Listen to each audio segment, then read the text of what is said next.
to this week's Timeout Tuesday. On the Timeout Tuesday this week, we're going to be doing the hopefully the final video on this Heathkit model SG-8 signal generator.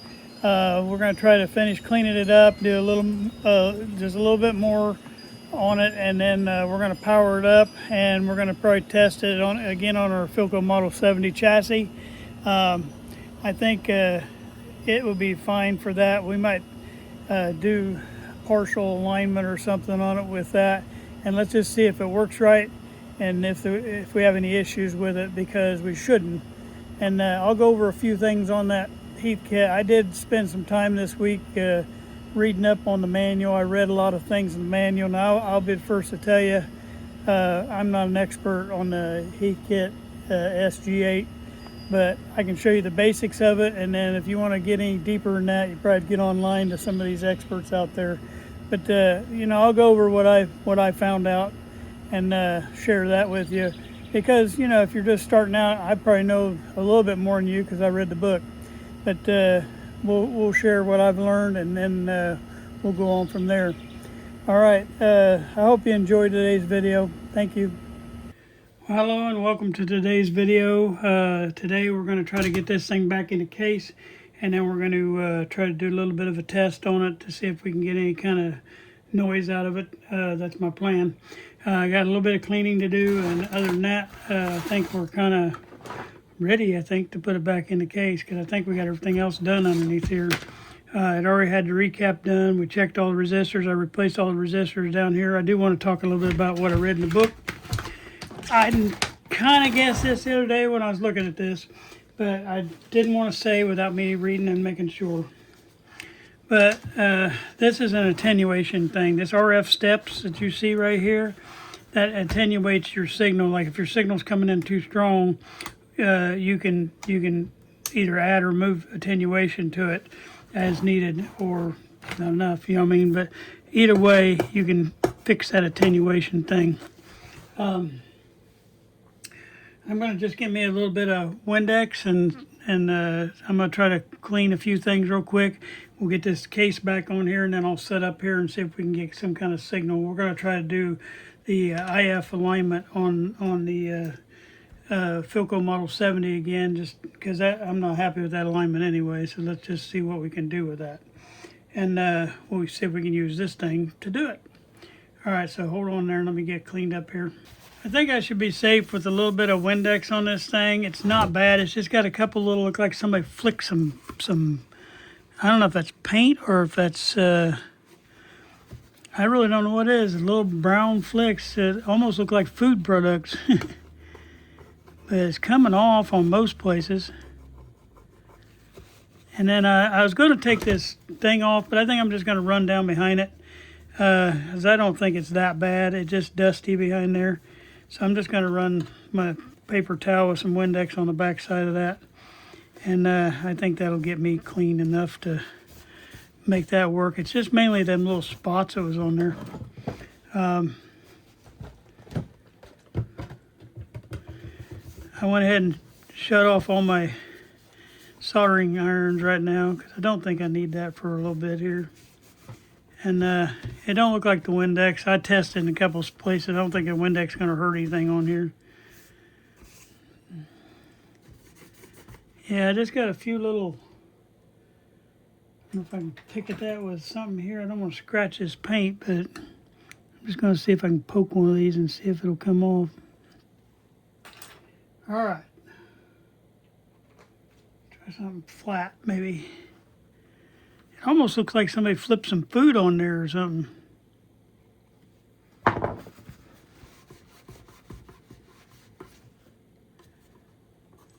I'm not going to work on this too long, because I can do this on my own.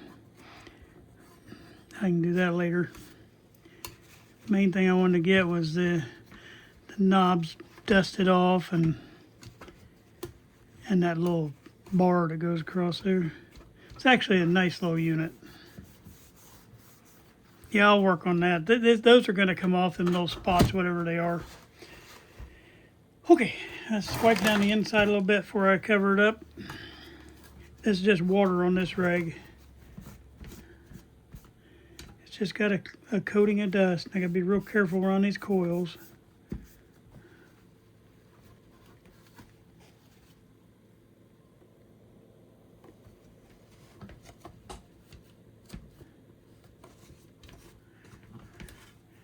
Just been setting for a while and gathered a bunch of dirt and debris in here.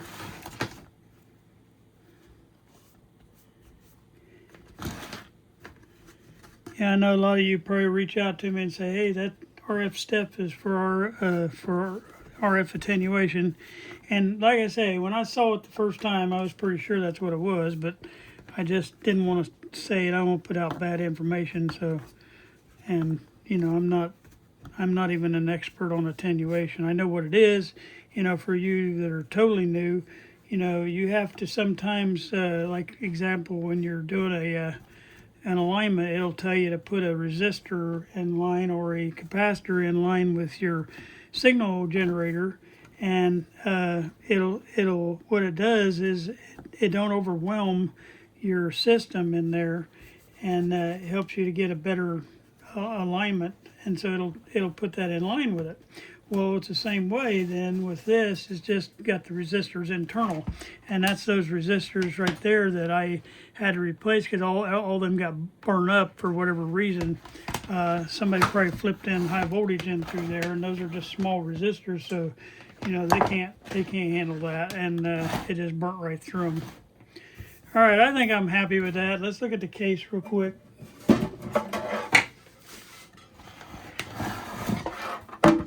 Okay, there's my probe. And that's a brand new probe. I got it online.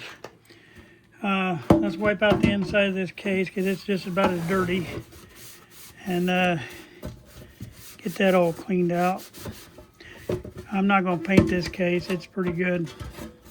But you can see the dirt that's coming off of this. It's just dust. That's all it is. It's not even oil or grease or anything. It's just dust. Just needed some love. All right, let's check the outside real quick. See, I don't even hardly see any scratches on this. It's pretty good. It's got a couple little chips.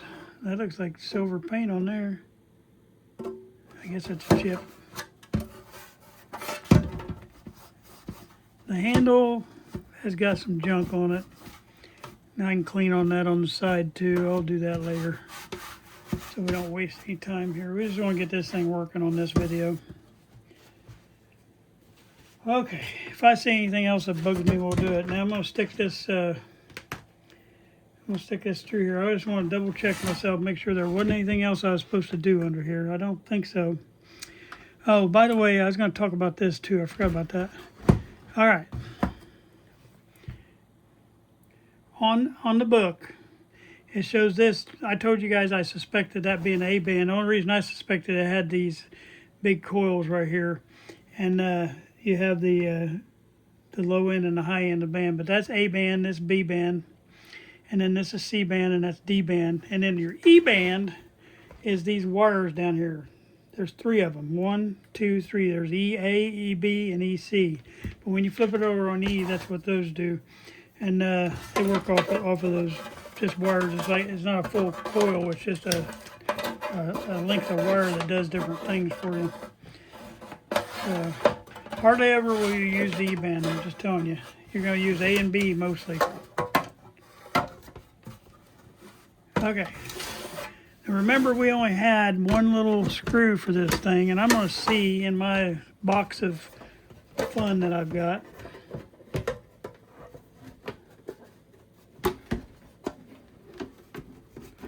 I maybe have another screw that I can put on there. So let's try that. Let's get the one screw in place, but we're going to look at that screw first and just see if we can replace it.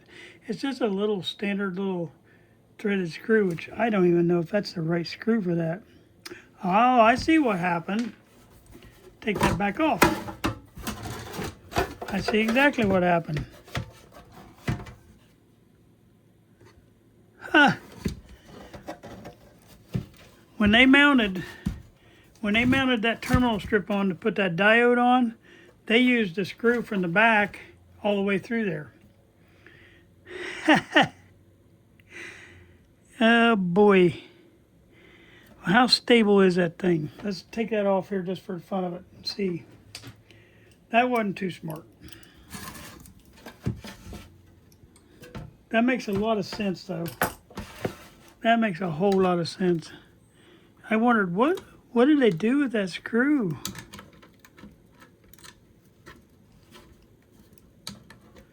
And I'm hoping they didn't drill that hole out because those screws are threaded in there.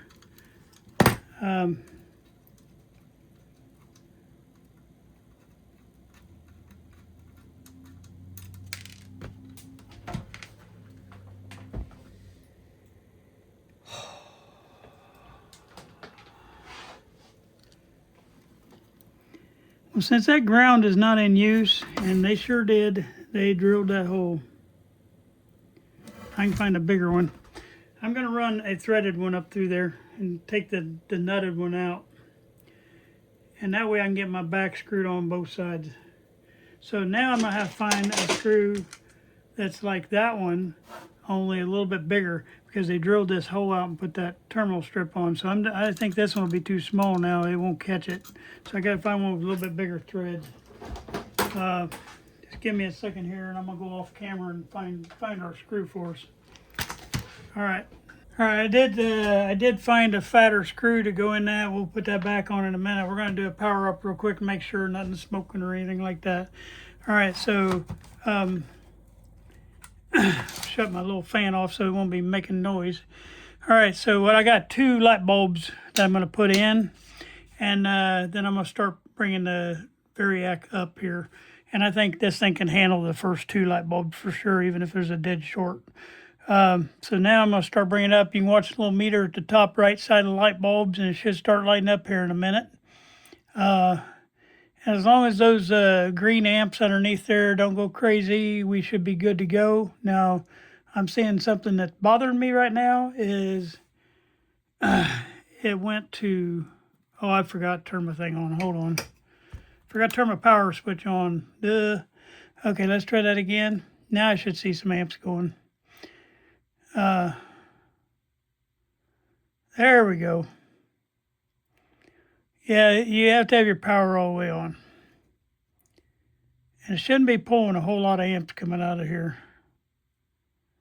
Okay, we're up to 50 volts, so we're going to put this in, and that'll bring up my amps a little bit probably too, but I don't know. I'm not seeing a whole lot of amps there. That's kind of spooking me. It's all the way on this time. We should have a few more than that.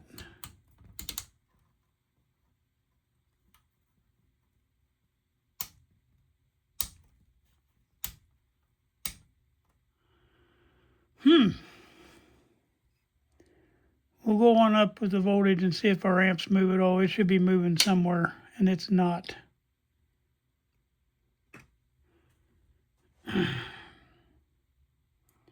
We'll check our voltages here in a minute, but I got to get this thing up to the full voltage first. Now wait, my amps are starting to go now. Starting to move. Maybe that's all it pulls. If so, that's not very much. I'm going to go ahead and override. I don't see any smoke, so we're good that way. I'm watching especially the area that burned up last time. Yep, maybe it's okay.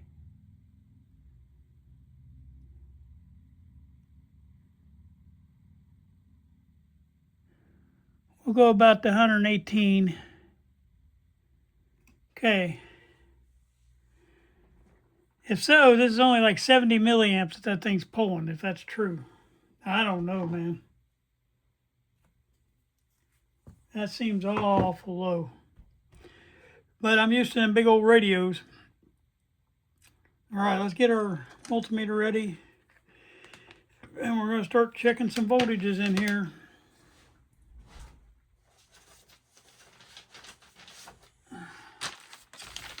All right. I'm referring to the book, and one of these pages at the bottom of the page had our voltages on it. I'll be right back. I'm going to get that. Okay, here's our voltages for that, and that's for our 2 tubes, the 6C4 and the 12AU7. The 12AU7 it's like if you're new to this, it's a triode, but it's a double triode. There's two tubes in one glass envelope. They're two separate things. One's creating I forget what they call that oscillator type of oscillator in it. And then the other one, I can't remember what it was doing. I read about it, but I can't remember. But the two sides of that 12AU7 are doing two different things. So what we want to do first is check our voltage that's coming out of the rectifier. Well, they added the diode in here now. So we're going to see what kind of voltage we got on that. All right. So we're going to ground to the chassis, get the right one. And we're going to ground to the chassis, and we're going to see what kind of voltage we got coming off the end of this.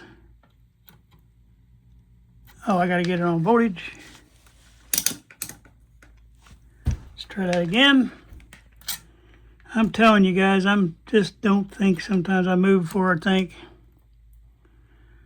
All right, I'm showing 155 volts coming out of there. Wow. Okay, so I'll have to look in the book on whether that's good or not. I don't know. And then on the internal side,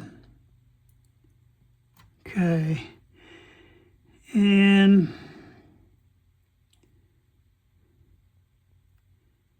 I just realized they put this together and didn't solder the that up there's not even soldered on that right there. I have to solder that. Wow. So whoever did the work in here, they did a good job. It was nice and clean, but they just didn't finish it. All right, so now we're going to try to test the 6C4, I mean. Pin 1 and pin 5 should be showing around 65 volts. So I got to figure out where pin 1 and pin 5 is because I got so much stuff down here. It's right there is where it's at. So I got to figure out, I got one hand in the pocket. I'm going to go ahead and clip this ground on, that way I don't have to have both hands in there.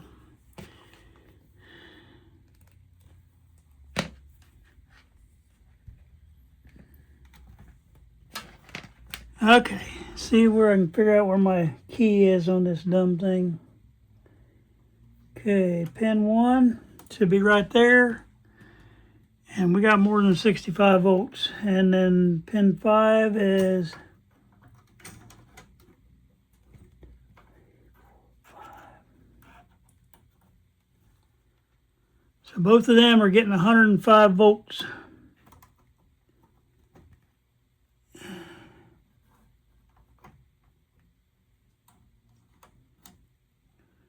Okay, so we're high on that. I want to see pin 3, and we need to measure across on this one. So that's pin 3.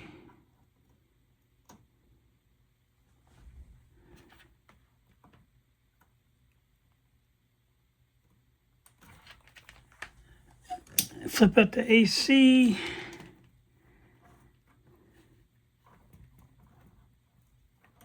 Get that off the ground. We got our right filament voltage is good.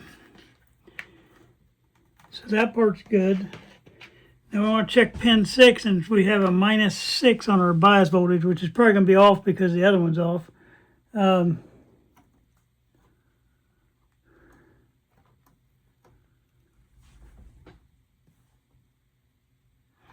it's a little bit positive. Okay, that one's not good. All right, so now we're going to, I'm going to turn this around. Got a nice bright green light. And now we're going to check the one underneath here. And that's the 12AU7. So pin 1 is 78. I started to say 78 degrees, really. 78 volts. Okay, so I'm trying to get a little more lighting in here. Okay, so I can tell where pin 1 starts at. I think it's this one right here. Did I lose my connection here? I think I did.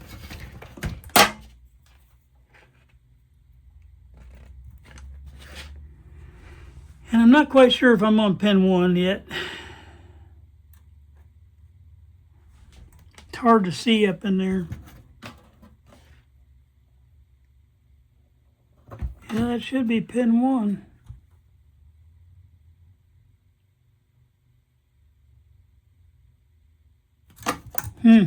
Not getting anything good there. Let's just go around the horn here.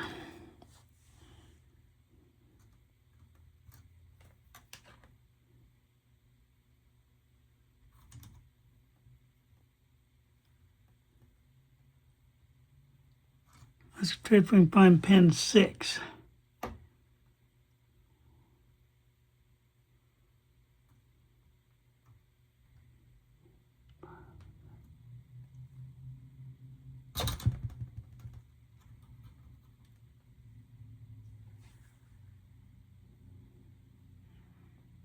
Yeah, our voltage through this is not good. I'm supposed to be showing 75 to 80 volts right there.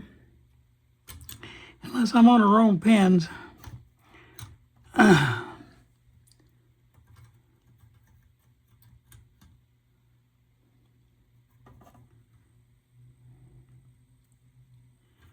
not getting voltage to the 12AU7 right.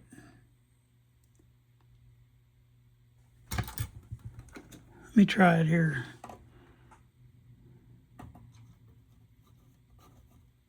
I think that's the right one. Let's see, 1, 2, 3, 4, 5, 6, pin 6. Okay, there we go. 127. So we're running way high in this radio, or in this thing here. It needs to be toned down a little bit. All right, so that means the voltage that it's requiring coming out of the selenium rectifier, which was originally there, has got to be less than the, I forget what we said we had, but I got to figure that out in the book. So give me a minute, I'll be right back. All right, what I have determined is that the resistors that were put into place here are not large enough to reduce the amount of drop we need. So these guys are coming out, and I'm going to do a little bit of work on this area right here, and we're going to, at least we got a nice terminal strip here. We can do our adjustments easily. And I'm going to reduce these down. Instead of 2 resistors, they're going to be 1.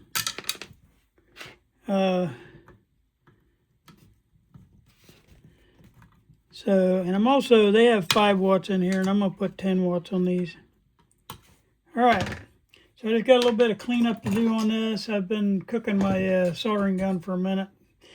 Actually, I've been away for quite a few minutes, but I just wanted to heat up my soldering gun so we can get this fixed.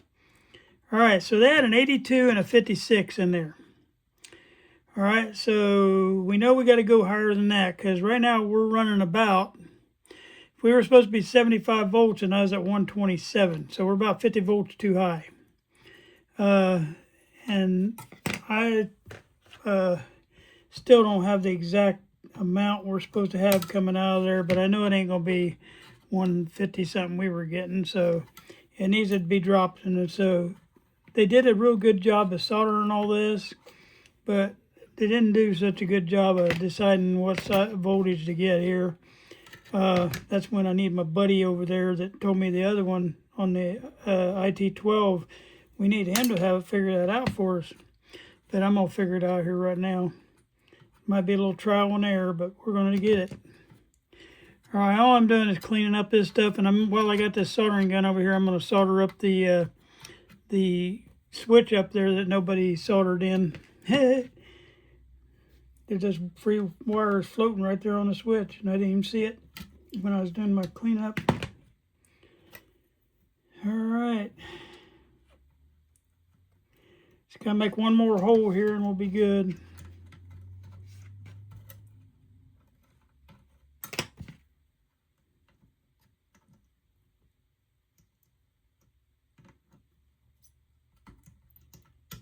Okay. Now I'm just down to the diode left in there. And now we can start tacking in. We can start tacking in our resistors.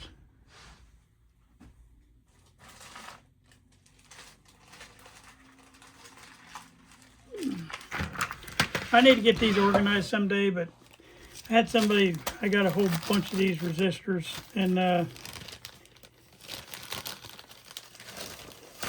throw them two away. All right, let's see if we can find something. Okay, if we were at 82 and 56, about 140 ohms, so we probably need to go 250 ohms maybe, or something like that. So I can look through my little stash here first and see if I can find anything close to that. And I'm looking for the 10 waters. They're this length here. See, those are in the kilo ohms. I know I don't need that.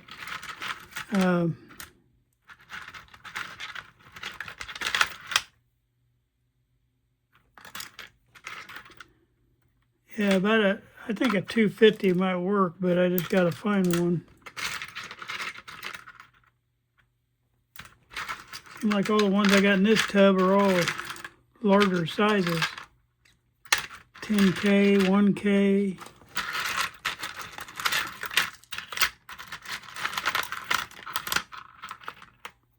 Let's try that one. Let's see what that one is.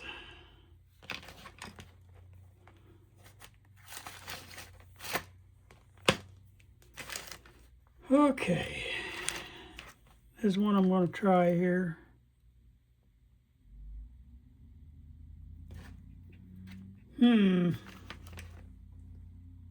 Another, not even getting a reading on that one.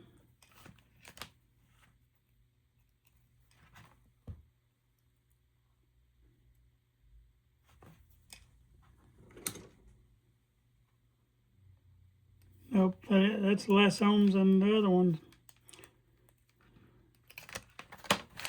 Okay, what is this one?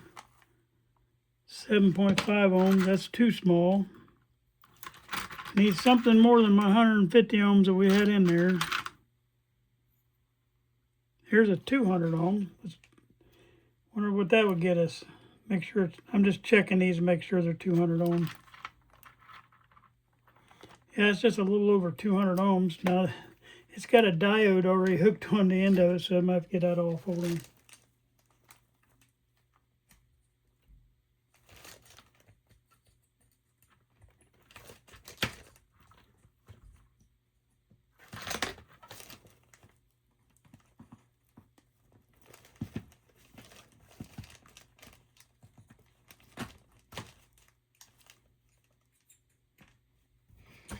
All right, let's clip that in there and just see what it gets us. We're adding some on, so let's test that first. All right, we want to clip on the end down here, and we want to clip on the diode on the end with the line. Then we want to clip on here, make sure our things are bent up so we don't touch the chassis. I'll just lay it out here. Okay, this is a 200 ohm test. While we're clipping, we're going to clip onto our chassis with our multimeter.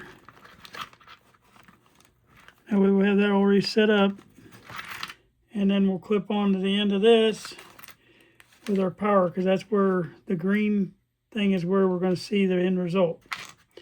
Okay, so I got everybody hooked up. Let's plug back in, and we'll turn our power back on and see what happens. Okay, and now we got the 10 across there.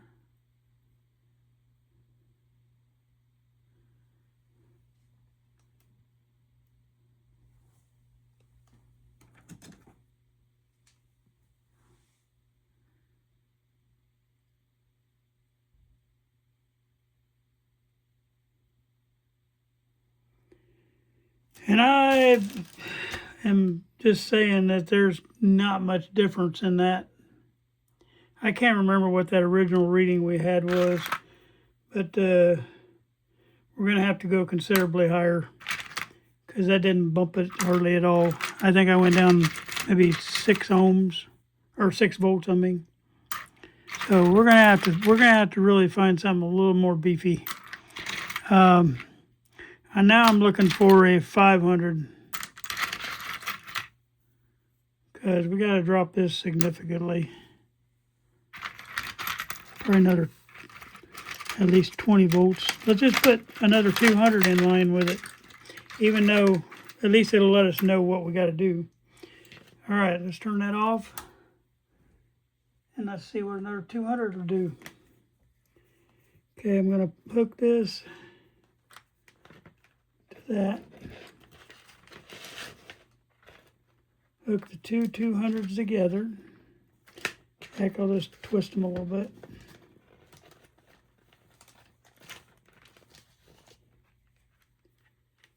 And reconnect down here. So basically I'm doubling what I had here. And I'm going to have to clip them together. All right. Let's see what that gets me. It should go down.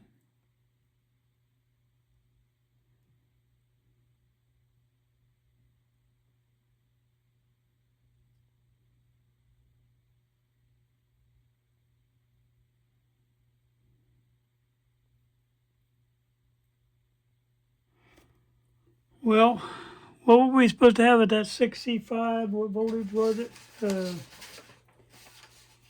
6C5 is supposed to be pin 165. So let's see what pin 1 says.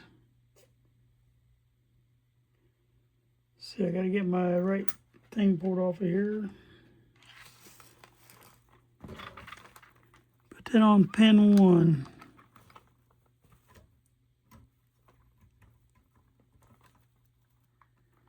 Okay, we went to 100, so we're going to have to go up quite a bit. All right, so I'm going to even go better than that. So I'm going to see how hot these things are getting too. That way we'll know what we need to do there. You can't count on the accuracy of these, but it at least gives you a quick reference.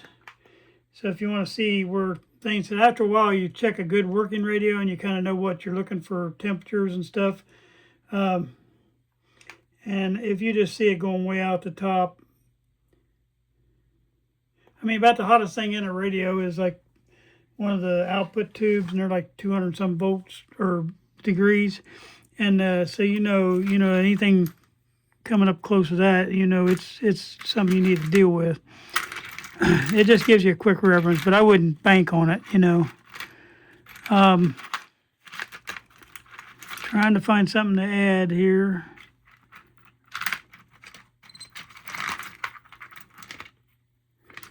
I wonder if they got the wrong diode in there. That's what makes me wonder. They got something, I don't know what they got in there. Let's just, for the fun of it, see what voltage we're getting right there. Let's check that voltage.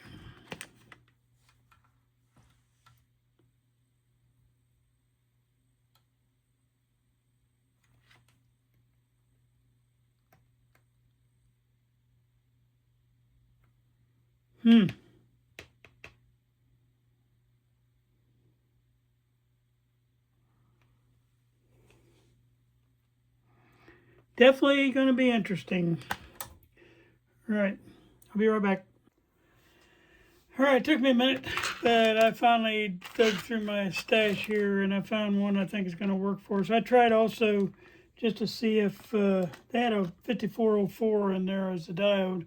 I tried a 1N407, 403, and they're giving me similar things, so I know my diode's okay. So I'm going to put the diode back in. I took everybody off of there and just played with it out here. And to get my resistances, my voltage here, I've got now at this tap 131 volts here. And then here I've got 119 volts, but that gives me close to my I needed 65 here, and I got 75. It says it can be within 15%, so I'm gonna go with that. So I'm gonna resolder all this back in real quick, and then we'll have this thing at least ready to do the test. Other than that, I don't see smoke and fire, so I've got it running right now, but we're pulling 70 milliamps. All right, let me shut this off, and I'll get this soldered back in.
I also checked the temperature on this thing. It didn't even get hot, so we're good there too.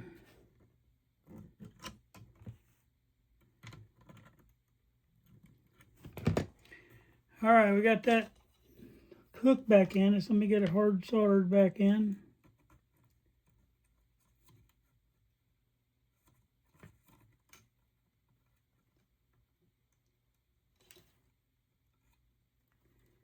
Instead of having two 5-watt resistors, we got one 10-watt.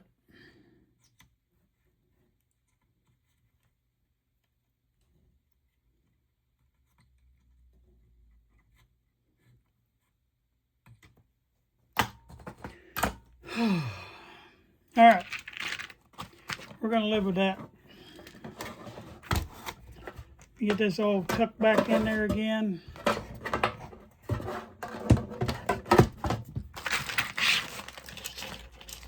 I tried a bunch of combinations when I was off there, and that seemed to work best for me.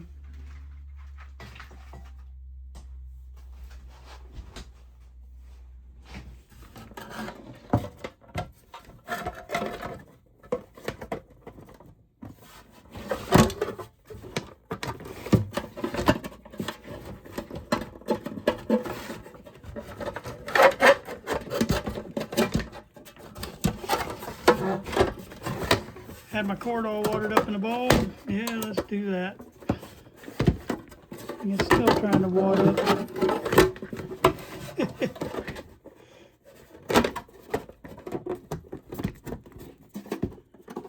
All right. Put this screws back in.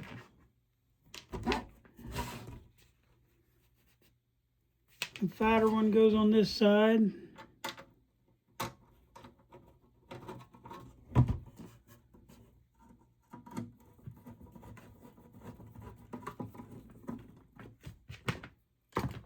And then a flat tip.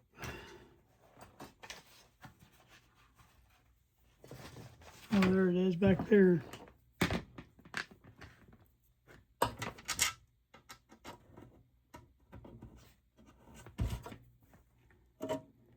I think we got this thing about ready to do its job, if it'll do it. Don't even know if it'll do it. All right, I think I got us all set up ready for this test. I got the probe hooked up. The probe for the alignment tells you to hook it up to the detector tube up there. It tells you to take the grid cap off and hook to the grid of the detector tube. It tells me to set this. I set this to band A. You can't see that for the speaker. I set it to band A, and then it tells me to put it on 260. So that's 250, and the next mark is 260. So I set that to 260. So that should be putting a signal in there of 260. I'm getting ready to turn the power on here, and let's see what happens. It also tells me to fully close on my radio to fully mesh my thing down to 460. So somewhere around here we should be hitting that IF tone. I can barely hear it in the background. And you want to turn on either side of that so you can see if your tone's off there somewhere. But it's like a real faint tone that I can hear. Let me make sure nothing's shorted out here.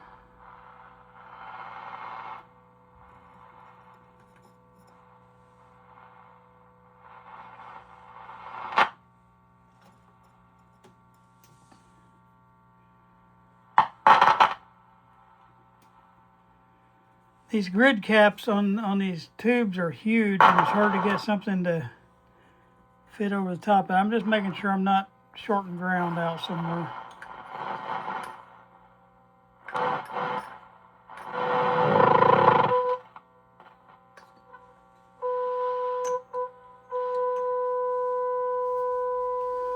All right, there's my tone. Let's see how close it is to. I don't know.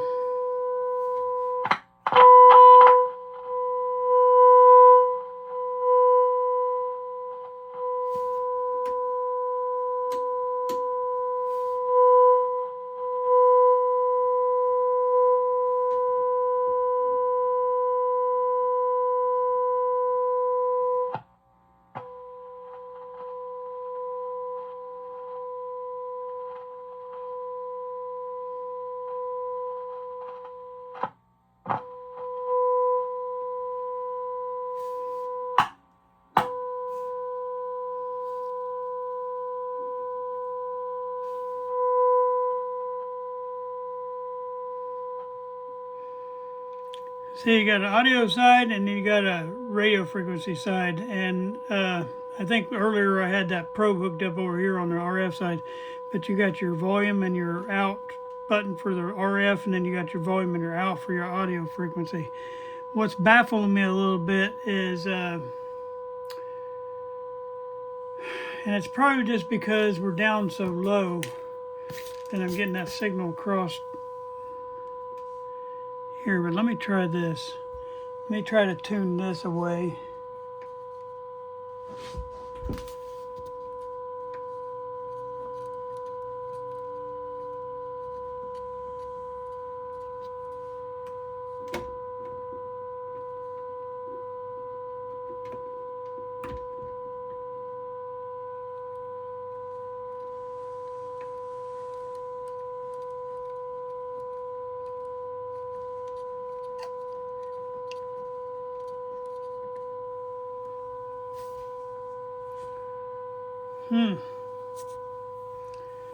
I don't know. I need to probably spend another week studying this stupid thing, because obviously it's working, but it's not working right, or I don't understand what's going on, because it's not giving me the right information, and it's got plenty of input here, but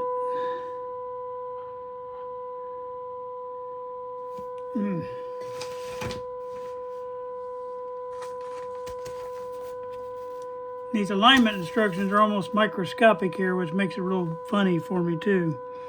I got the dial position where it should be. And then it says maximize trimmer number 1. Well, we'll just play with trimmer number 1 for a minute. But I'm probably going to have to figure this out off camera again.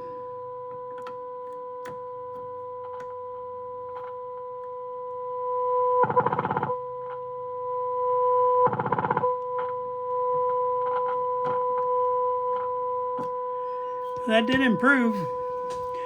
All right, then it tells me to go to trimmer number 2.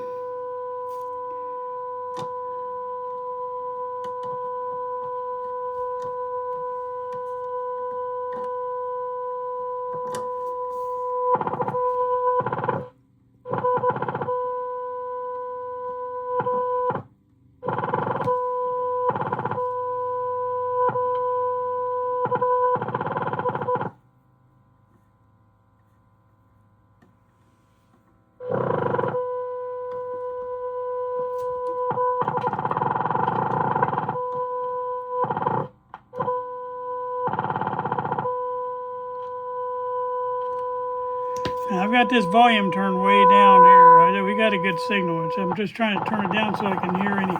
And when it motorboats like that, you definitely got it set wrong.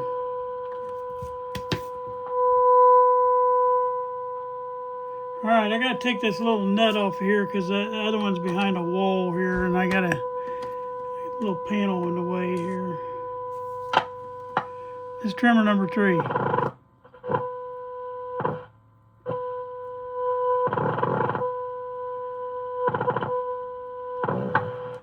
When you hear a motor boating like that too, it could be, I still maybe have an issue with the tube.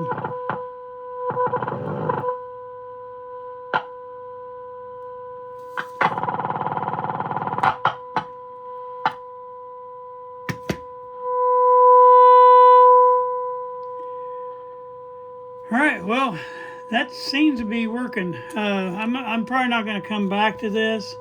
I'm not going to waste any more time on it either. I feel like we got this thing working. It's just me needing to know how to use it a little bit better. Now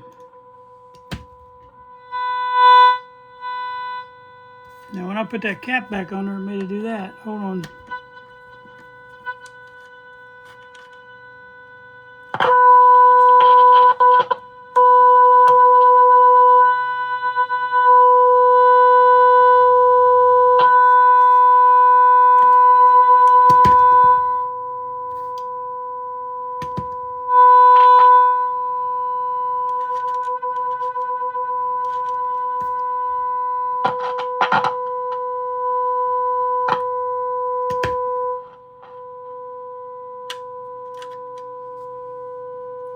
There, I got that set now. All right, there's 3 trimmers up on the back of this. There's one right here, there's one right here, and then there's one right there, and you can see them from the inside. There's one you can see right through there, in between there, and then there's one right behind this thing, and then there's one that sits right here. And that's what I was trimming on that. And I think I've got that IF set pretty good. I mean, it's set pretty close. All right, we're gonna call this a win. It's just, I gotta spend a little time, and I can already tell there's problems in this. That's where I was losing my signal a minute ago, is there's shorts in this cable. I might find me a better cable. The probe that I bought online is junk. Somebody made it in the back of their car or something. All right, so I'm gonna try to find a better probe. I actually like to try to find the actual probe for this. That'd be nice. I'm gonna get online and try to find one, because I like them old probes a lot better. Or I'm gonna have to make my own. All right, I hope you enjoyed today. And I know, like I said, I didn't show this very well, and I'm not an expert. But it shows me 2 things. My IF is pretty good on this Spilco 70, and it shows me this thing is working. It's just me getting better at using it. And so we'll call it there. And next week we're going to come back with a interim video, it's going to have, I'm starting a series. Every time I get a bunch of these little things just to show you, I want a playlist for that. So I created a playlist, and that, let me shut this thing off here. Hold on.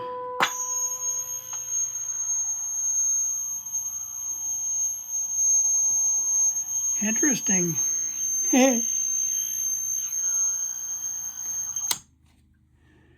right. Anyway, and it's going to have just a bunch of little tips and stuff. And when I get several tips together, every once in a while I'll go in between these videos, and it's going to be, it'll have a name. I'll tell you about the name when I run the video. You'll hear what the new name of it is. And every once in a while you'll see that video come through on Tuesday when I'm in between projects. Well, that's what we're going to be on this one. It's going to be a video. It's going to show you a couple cool things. I think there's like 6 or 7 clips in there, but it'll show you things like how to the way I do it, how to install Bluetooth in a radio, and just a bunch of other little tips. But anyway, it'll be, I think, quite interesting, and every once in a while when I get a few of those built up, I'll do that on a playlist, and that's my plan. All right. I hope you enjoyed today. I hope you enjoyed seeing this thing, get put back to life. Get rid of the junk probe. I'll have to come up with a better probe than that. But until then, this guy's going to sit right up here on the shelf.